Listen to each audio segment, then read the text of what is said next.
నేను లక్ష్మి. బులెటిన్లో డీటెయిల్స్ చూద్దాం.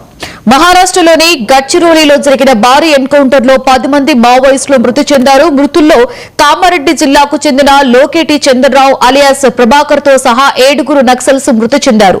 Gadchiroli Maoist division committee in-charge గా ఉన్న ఆయనపై 20 లక్షల రివార్డు ఉన్నట్లు పోలీసులు తెలిపారు. కామారెడ్డిలోని ఇస్ట్రోజీవాడ సదాశివ నగర్ కు చెందిన సీనియర్ నక్సలైట్ నాయకుడిగా గుర్తింపు పొందారు.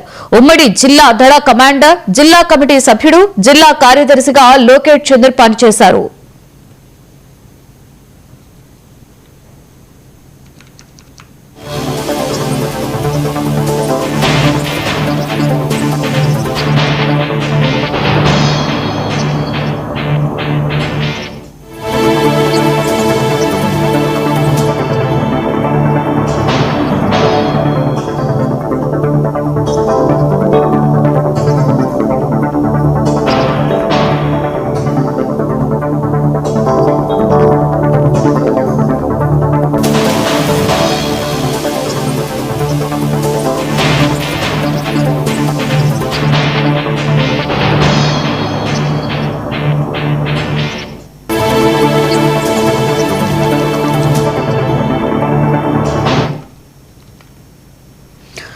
తిరుమల పవిత్రతను దెబ్బతీ